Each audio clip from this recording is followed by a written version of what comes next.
Welcome everyone, and thank you for attending this Lunch and Learn session organised in collaboration between the Knowledge and Library Services at NCIC and Boost, which is the North East and North Cumbria Learning and Improvement Community. My name is Ashley Eaton and I'm from Boost, and today we are joined by Hamid Motraghi, who is the Director of Health Equity and Inclusion for the North East and North Cumbria Integrated Care Board, and he's going to be talking to us today about developing the right approach to equity, diversity and inclusion. Next slide, please, Hamid. So these Lunch and Learns are designed to be a relaxed and informal space for health and social care staff to come together and share their experiences. Next slide, please, Hamid. And now, before we kick off, just some very quick protocols. If you are able to turn your webcam off during the session, that'd be much appreciated. I will give an opportunity to come in and ask any questions at the end. If you can mute yourself when you're not speaking, post any questions in the chat as we go through. And as I said, we'll also have time for some questions at the end as well. Please listen with respect and be present. Pass on, share the learning, spread the word about these sessions, and please be aware that we are recording. There will be a link to give feedback posted in the chat, so I'll do that in a moment. If you're able to complete that, that would be much appreciated. It's very short, just a few questions. I will now pass over to Hamid. Thank you very much, Ashley, and thanks for inviting me to talk to colleagues who are on the line today as part of the Lunch and Learn series. So I'm really pleased to be here. I've got you for about 25 minutes. So I'm going to try and rattle through the kind of content that I have to share with you today. But I'd really welcome your input and participation. So feel free at any point to kind of throw questions in the sidebar. If I can answer them, then I will. If not, we can pick them up hopefully at the end as well. But I'm really interested in hearing what people have to say and what they think would be the best way to go forward as a system as well. So I'm really pleased to see that there are so many people here from across our system. So, if you want to say where you're from, that'd be brilliant. If you want to pop in the sidebar what you do and where you're based, I'd be really interested in hearing that as well, because that's a big part of my role is understanding how things are in different parts of the system and how we can improve them for our staff. So as part of that, I'm going to ask for a bit of interaction from you as well. So before we do that, or as well as that, you can put this in your answer. I'm interested in understanding what people think equity is. So here's a slide. I'd be interested in understanding what you think that equity is. So maybe if you just pop in the sidebar. Thanks, Amy. If you want to pop in what you think equity is and what the difference is maybe between equity and equality, or what you think it is. There's no prizes here, although I am known to hand out a kick out every now and then, so you never know, you might win a surprise at some point. Hi, Mark. Thanks again.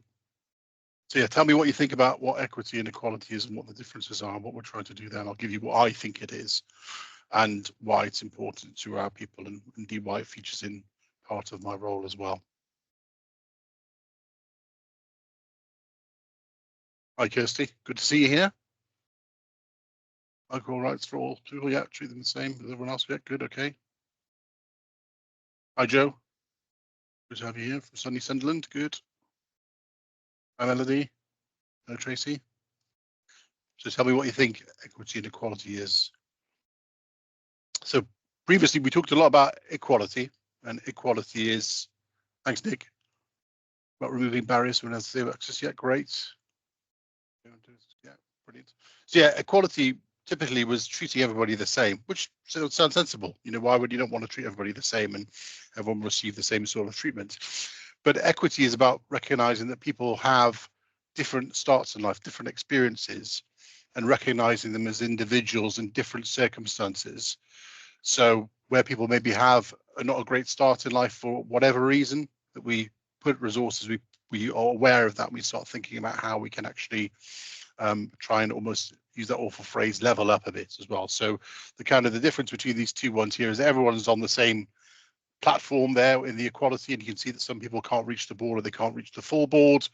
Whereas then when we've put the measures in place, which is either adjusting it or giving them the equipment or the facilities, that means that everyone has fair and equitable access. And I think that's incredibly important when we talk in particular about health and social care, because we know there are groups of people who have multiple levels of deprivation or comorbidities and so on and so forth. And we need to understand that first before we put in the responses and the kind of the policy and the delivery that is behind it. So we want to try and move to the space of equity. And it's not saying that we're not treating people fairly, but we just need to recognise that some people have a more challenging start in life for whatever reason, or face challenges as they progress through their life as well. And that obviously changes as well. It's not a a static thing. It can evolve over time and age and so on and so forth as well. So moving onwards, I'm going to ask you, what do you think what does diversity mean? I think this is probably a bit of an easier one, and I've given you a little bit of a clue on the picture. So what do we think actually diversity means? Again, a line or two. You don't need to go into it too much detail. That's my job, after all. And thanks for the responses so far, some really good ones. And actually, I might steal some of these, by the way. We'll be designing a 5-year system strategy. So at some point, I might steal it. I'll try and credit you with it, of course, but I might just have to steal it nevertheless.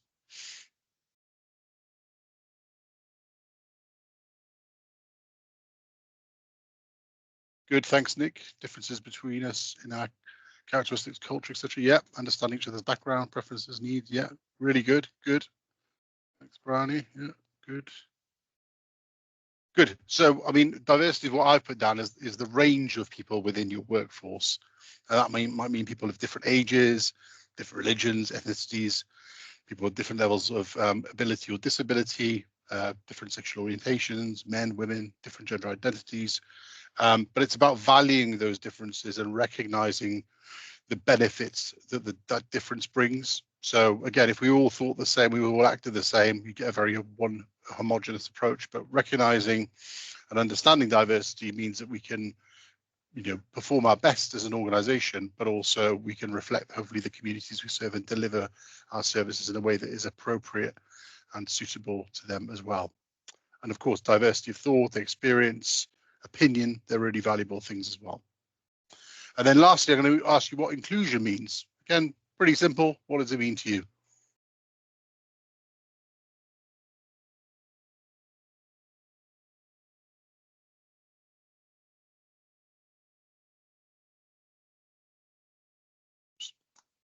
Wait a moment.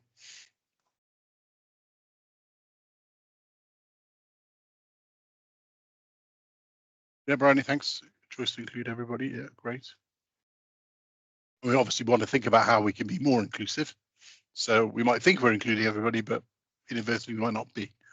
And that could just be the work environment, but that could certainly be in how we consult with individuals and shape policy and so on and so forth. Nick, making space-based, yeah, great. Joe, adapt our approach, yeah, brilliant. Here for everybody. Yeah, wonderful. Really, really good stuff. I should have known you'd know if you're coming to this session. That's really helpful. So what I've put down is an inclusive workplace means that everyone feels valued at work. It lets all employees feel safe that they can come up with different ideas, raise issues and suggestions to their managers, knowing that this will be encouraged, and also trying to do things differently, maybe than how they've been done before, and often not with management approval. So you may have heard Sam talking, our chief executive of the ICB, talk about seeking forgiveness rather than permission. So knowing that you can operate and behave in a particular way within the confines of a framework or an agreement. And some people might say it's about bringing kind of your whole self to work, being able to be yourself at work and not having to hide parts of who you are and what you do. So it's just good to get an understanding of how we are, and it sounds like you're all kind of very alive and well to this. And for me, those are the kind of key principles of the work. We should be thinking about how we can bring people to the table, how we can encourage people to think in different ways, how we can share our experiences, personal lived experiences, and how that is beneficial to the workplace as well. So those are for me the underpinning reasons of what we should do. Of course, there's legislation around this. So you've probably heard about the Equality Act, and that's the underpinning legislation for health and social care. There are other pieces of legislation, but that's the kind of the biggie. And it's important that we follow that because we're here to protect our service users and staff from the following 4 things. So indirect discrimination, just direct discrimination, harassment and victimization. And you might hear those things kind of thrown around quite a lot, but there are plenty of instances where there is direct discrimination. You hear a lot of this from our staff, of them being you know, verbally or physically abused in the workplace because of a characteristic that they may have. Indirect discrimination might be somewhere where you have a policy or a procedure that you've changed and you've not consulted correctly, so therefore it has a negative impact on a particular group or several groups of people because you haven't consulted correctly. Harassment you may be aware of in terms of sexual harassment is a very common one, but there are ones in terms of other characteristics as well. And I'll talk about those in a minute about how these apply. And then lastly, victimization is often where maybe someone raises a complaint or puts in a grievance, and then they feel that they're being treated differently because of that, raising a grievance, for example. So they're just a very high level view of what they are, but there's more information that we can share about those later on. Now, they all relate to the 9 protected characteristics. Now, I could be awful and ask you to guess these, but I won't, because there are 9. They may well change in time, and there's discussions around that. But these are the 9 protected characteristics under the Equality Act.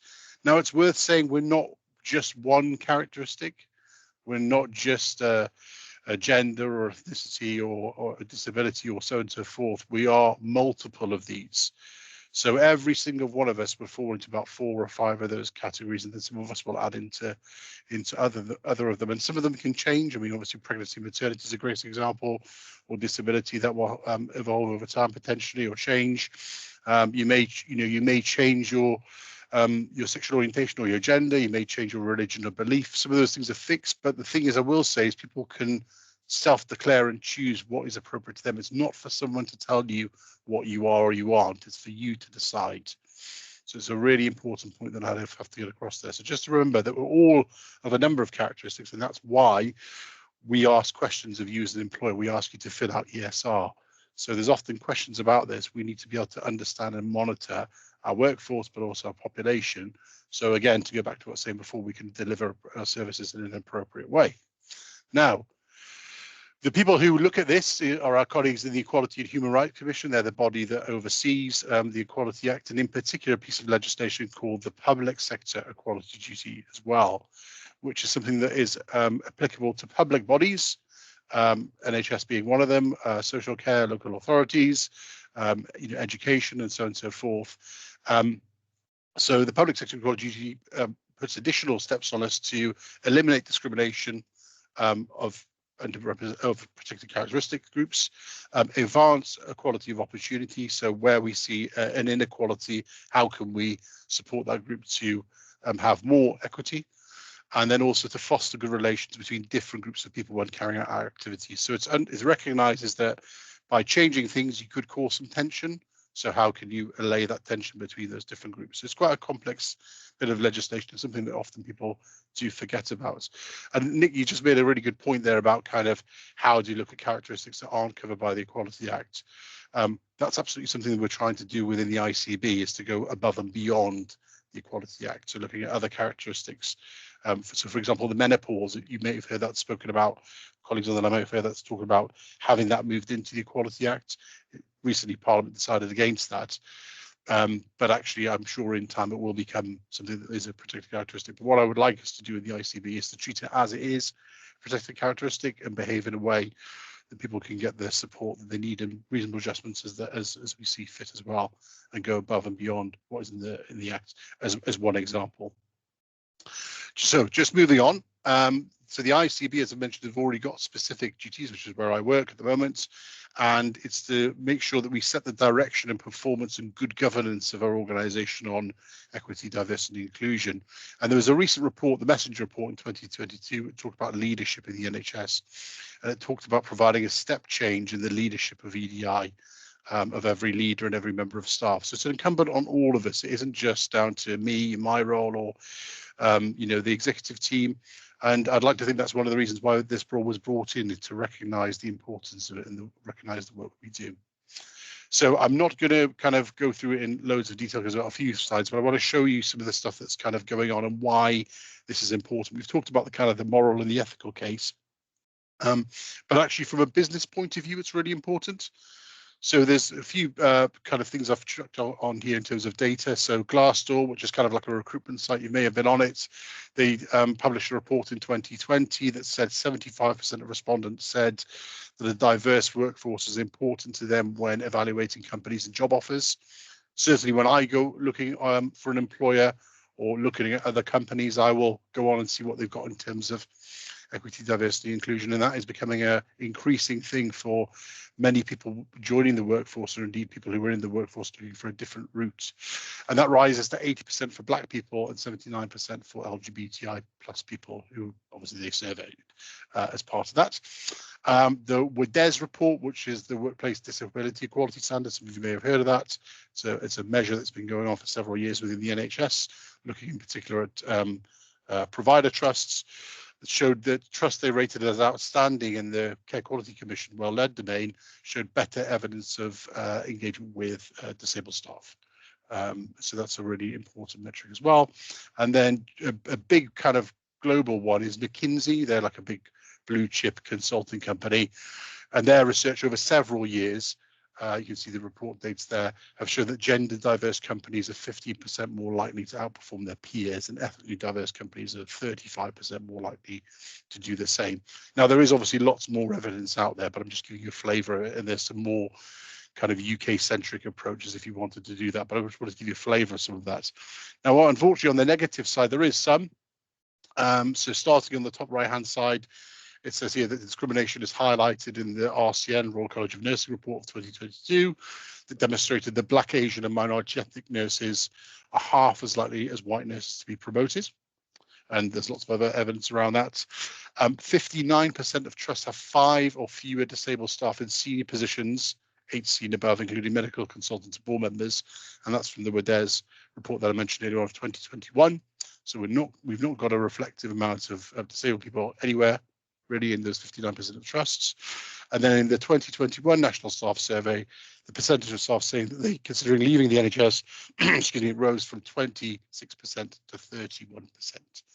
Now, some of these are slightly dated, but I can assure you that they haven't really shifted massively since I kind of captured this information. And if you went to look now, it might have even got worse. But I just wanted to kind of show you a baseline of kind of where we are and why this is important.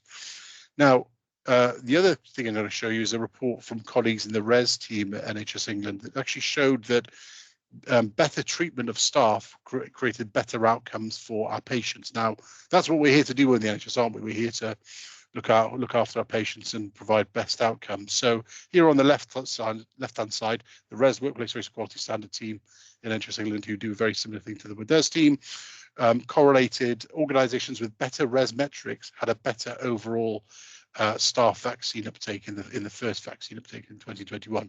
So shorthand is treat your staff better, they're more likely to engage in some of the kind of activities or public health messages that are going on at that time. And then on the right hand side, probably more compelling again, and really quite interesting, is around maternity outcomes. So again, maternity units moving to the right hand side with better CQC outcomes had better overall RES ranking. So again, treat your staff better, you're going to have better outcomes for your patients, better quality, better safety, and so on and so forth. So there really is a business imperative behind doing this. It isn't just a case of being soft and fluffy and being nice to people. You treat your staff better, you're going to get better outcomes. Makes sense, doesn't it? And this is just one area that we can evidence. However, there is evidence of discrimination actually getting worse. So again, this is from the National Staff Survey of 2022. You can see in pretty much all cases, staff experience of reported discrimination is actually getting worse. The only area you can see it dropping there is on the kind of other category, which could be a multitude of different things. It's a bit hard to say, but it is kind of tracking in the right, to the right rather, and in particular for Black, Asian, minority ethnic colleagues. So we have got some issues going on. We do need to get to the bottom of it. And part of that is I need your help. I need you to be telling me where the issues are. I need to be sharing that knowledge and experience as well. Now, this is in the National Staff Survey. You might say, well, actually, we're different. You know, our demographics look very different. Our locality looks very different. We have different challenges here. And I wouldn't disagree. There is differences, but there will be commonalities as well. So what I've done here is I've actually taken the information from the internal surveys that we do. We do the kind of pulse surveys normally about once a quarter, or hopefully you fill them out. And actually we found that people are in some cases, less prepared to declare certain characteristics. So in terms of, you can see sexual orientation there on the left-hand side. We've got about 18% of people preferring not to say when it comes to declaring their particular characteristics around sexuality, sexual orientation rather. In terms of gender, we've got about 21% of people preferring not to say again. So I'd be really interested in why people feel that it isn't something they want to declare. And then also in terms of ethnic background, people prefer not to say of 22% there.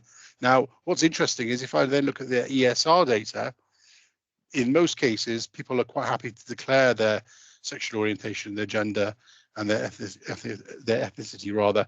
So it's interesting to know that depending on where you do the survey, you may get different responses. So that's something I'd like to kind of get into and understand.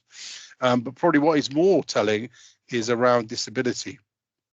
Now, consistently, we see that people aren't prepared to declare disability data. And in this particular example, it's 18.5% of people, sorry, 14% of people not declaring a disability in our staff survey. However, on ESR, that can rise up to about 50%. So it's a really, really significant difference. So what does that tell us about our organization? Going back to what I was saying earlier on there about inclusion and people feeling it be a safe space to talk about their experiences and so on and so forth. Is there something about people not trusting the organization with their information, in particular around disability? And is there something about how we can ensure people feel psychologically safe to declare that information as well? And then on the right hand side, the next one which I think is really, really interesting, is about caring responsibilities. So you can see here that a significant amount of our workforce, nearly 30%, are saying they're providing caring responsibilities either in a paid or unpaid way to a member of the family or extended family or neighbour. And that makes me question, well, what is the toll on that individual? If we have someone working in our workforce and then on top of that they're doing, or they have caring responsibilities, do we need to bring in some additional support and provisions for those individuals? So kind of going back to what we were saying beforehand about the Equality Act, carers are not covered by the Equality Act, so can we go above and beyond and support our colleagues who are carers? So they're a really significant part of our workforce doing that, and obviously they're helping the NHS in another way, providing that care to the members of the family and so forth. I've got a couple of other slides, but I won't really dwell on them too much. This again just shows about the lack of disability declaration. The blue part is people declaring their characteristics around disability in the various Gender for Change grades within the NHS. The grey part is people declaring whether they have a disability or not, and then the dark grey is people not declaring anything at all. So again, going back to my point that I was making, there's a consistent lack of declaration around certain characteristics, and we really need to kind of get under the skin of that and understand why that is the case. And there is a trend there.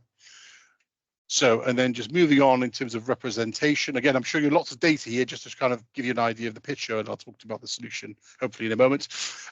This is around representation of Black, Asian, minority ethnic people from the RES report, which was from 22, so the second most recent one. I've removed the names of the organization because this is about shaming people, but I just wanted to show you where we are. So if you look at the pink line that kind of wiggles along, that's the representation throughout throughout England in terms of representation. So we've got right at the bottom end, not zero, but very low, kind of 2%, right through to over 70, which I would suspect is probably London and the southeast in terms of trust of representation.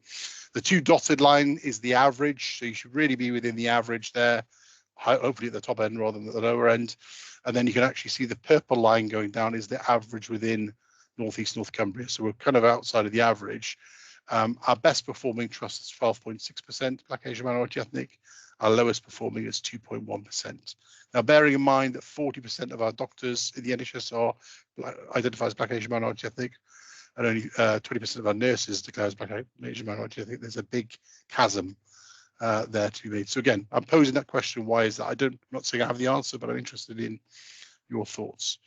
And then I'm just going to show you one other slide just in terms of information, is our pay gaps. So you may have heard people talking about the gender pay gap. We have to report on that now as an ICB. We actually reported early, and this is all on our public website. We can see here, first of all, the top line is around gender pay gap. So this is the difference between male and female. I'll caveat that with ESR, our reporting system only allows you to report either male or female. You can't do anything in between, which is something we're trying to work on. Unfortunately, we have the largest pay gap of any ICB in the country. So 39% difference between the average man being paid between the average woman. And the median pay gap is 45%, which is when you line up all the different pay grades and then kind of line them up and cut in the middle. And the reason for that is because we have significantly more women in our workforce than men, and there's a variety of the reasons. 77% of our workforce are women, and of the lower quartile, the people paid the lowest quarter, we have almost as many men as we do women in the entire organization. So straight away, it's imbalanced in terms of workforce. We've also gone further and looked at the disability pay gap and the ethnicity pay gap, and you can see there's differences there. You can see there's a positive pay gap for ethnicity.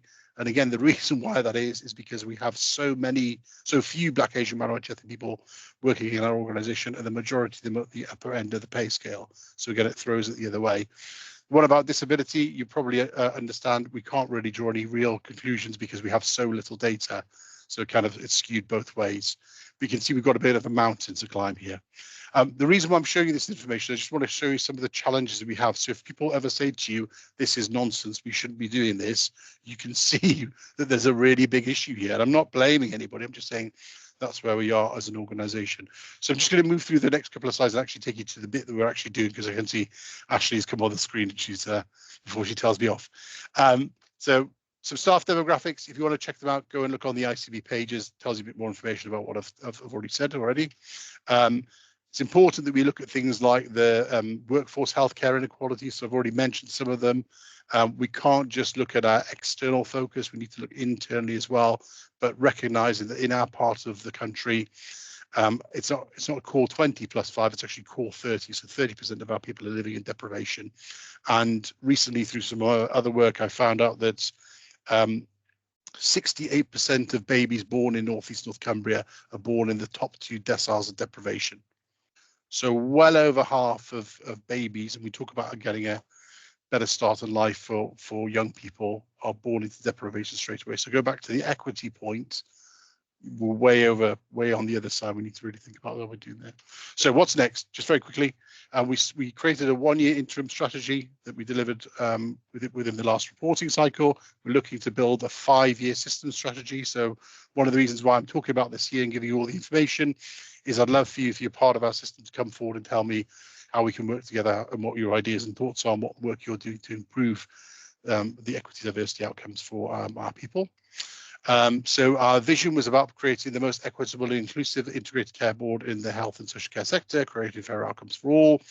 And our mission is about creating an environment and workplace and a system where our people feel that they belong, they're listened to, invested in, valued, and they receive equity of treatment and opportunity to see representation in their work at all levels within the ICB, that will embed EDI into the fabric of the ICB and become the golden thread of the organisation, and it's delivering policies to become the best place to work in health care in England. So that was within our ICB. We need something very similar for our ICS, as I'm sure you can imagine. So some of that is having these conversations about what the data looks like and what we can do next.